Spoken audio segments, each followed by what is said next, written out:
দক্ষিণ এশিয়ার ভূ রাজনৈতিক প্রেক্ষাপট এখন উত্তপ্ত।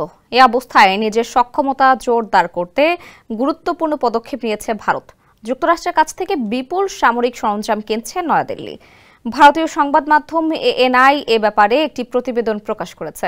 এতে বলা হয়, যুক্তরাষ্ট্রের পররাষ্ট্র মন্ত্রণালয় সম্প্রতি একটি বিবৃতি দিয়েছে, যেখানে বলা হয়েছে যুক্তরাষ্ট্রের কাছ থেকে নিজেদের নৌবাহিনীর জন্য সি ভিশন সফটওয়্যার ও এর সঙ্গে আনুষঙ্গিক বিভিন্ন সরঞ্জাম কিনতে চায় ভারত, যার মূল্য $13.10 কোটি।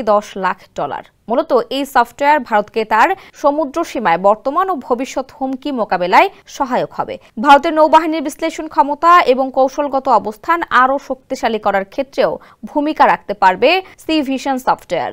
এই সামরিক সরঞ্জামগুলো ভারতের সাধারণ নৌযানের জন্য কোনো সমস্যা তৈরি করবে না বলেও জানানো হয় ওই প্রতিবেদনে। স্যান্ডেলিনা সো, রূপচর্চায় আভিজাত্য।